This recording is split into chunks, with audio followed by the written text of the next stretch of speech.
Good evening and welcome to Global Ins News. I'm Sadia Afzal. There's a strange contradiction playing out across rural America right now. One that's easy to miss if you're only skimming headlines or watching campaign rallies. It goes something like this. Many American farmers say they are struggling, really struggling, under policies associated with Donald Trump. And yet, a large number of those same farmers remain among his most loyal supporters. At first glance, that doesn't make sense. Why would a group back a leader whose policies appear to be hurting their bottom line? To understand this, you have to step into reality of modern farming in the United States. Farming today is not just about planting seeds and harvesting crops. It's a high-risk business tied to global markets, export relationships, input costs, and government policy. A soybean farmer in Iowa or a corn grower in Nebraska isn't just competing locally, they are competing globally. And their livelihood can swing dramatically based on trade deals, tariffs, and international demand. During Trump's presidency, one of the defining economic strategies was aggressive trade policy, especially toward China. Tariffs were imposed on hundreds of billions of dollars worth of Chinese goods, and China responded with retaliatory tariffs of its own. One of their primary targets? American agriculture. Soybeans, pork, and other key exports suddenly became less competitive in one of the largest markets in the world. For farmers, this wasn't an abstract policy debate. It hit directly. Prices dropped, export volumes shrank, storage bins filled up with crops that couldn't be sold at profitable rates. Some farmers had to take out additional loans just to stay afloat. Others faced the prospect of losing land that had been in their families for generations. The federal government stepped in with aid packages, tens of billions of dollars in subsidies designed to offset the damage from the trade war. On paper, that sounds like support. And for some farmers, it did provide a lifeline. But subsidies are not the same as stable markets. They don't replace long-term trade relationships. They don't guarantee future demand. And they don't eliminate the uncertainty that makes planning nearly impossible.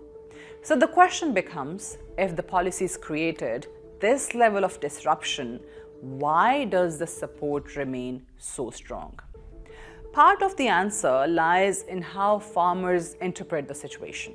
Many don't see themselves as victims of bad policy. They see themselves as participants in a necessary fight. The trade war, in this view, isn't about short-term pain. It's about long-term fairness. There is a belief that previous trade arrangements disadvantaged American producers, and that confronting countries like China aggressively is the only way to reset the system. That perspective reframes the hardship. It's no longer these policies are hurting me, but rather this is a sacrifice worth making. And when you see it that way, support doesn't necessarily weaken, it can even strengthen.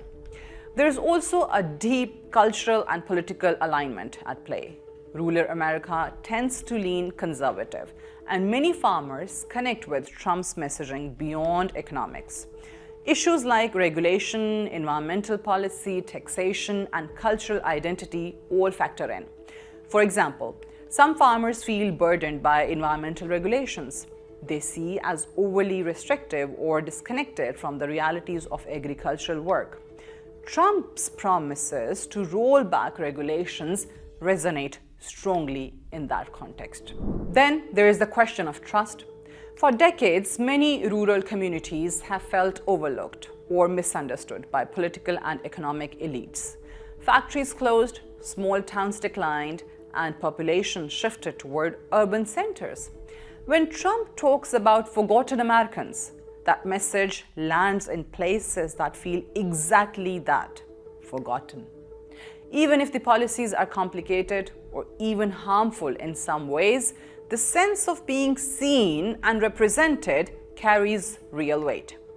Another factor is the structure of modern farming itself. Not all farmers are affected equally. Larger operations which dominate American agriculture often have more resources to weather downturns. They may benefit more from subsidies or have diversified revenue streams. Smaller farms, on the other hand, are more vulnerable, but politically, the voices that get amplified don't always reflect the most vulnerable segments. It's also important to consider how information flows. Many farmers rely on specific media ecosystems that frame events in particular ways. If the narrative you're hearing emphasizes that trade tensions are a necessary correction or that short-term losses are part of a bigger win, that shapes how you interpret your own experience. Economic pain doesn't exist in a vacuum. It's filtered through beliefs, values, and narratives.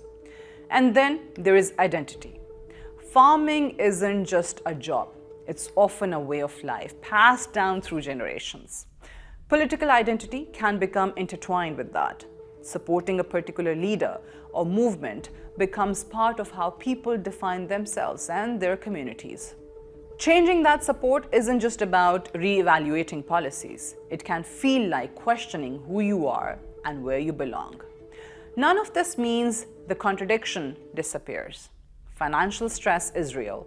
Farm bankruptcies have risen in certain periods. Mental health challenges in rural communities are a serious concern. The pressure is there and it's significant. But political support isn't determined by a single variable like income or profit margins. It's shaped by a mix of economics, culture, perception, and long-term expectations. There is also a broader lesson here about how people make political choices. It's easy to assume that voters will simply back whoever benefits them financially in the short term. But that's not how it usually works. People weigh a range of factors: values, identity, trust, future, hopes, and sometimes those outweigh immediate economic concerns. In the case of American farmers, the story is still unfolding. Trade relationships continue to evolve. Markets shift. Policies change. And farmers, like everyone else, adapt as best they can.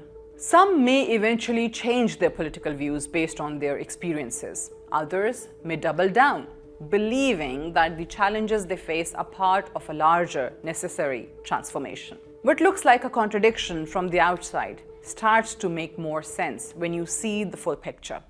It's not simply a case of people supporting something that harms them. It's a case of people interpreting their circumstances through a broader lens, one that includes not just economics, but identity, trust, and belief in a particular vision of the future. And whether that vision ultimately delivers what they hope for, that's a question that's still very much open. This is Sadia Afzal for Global Ins News.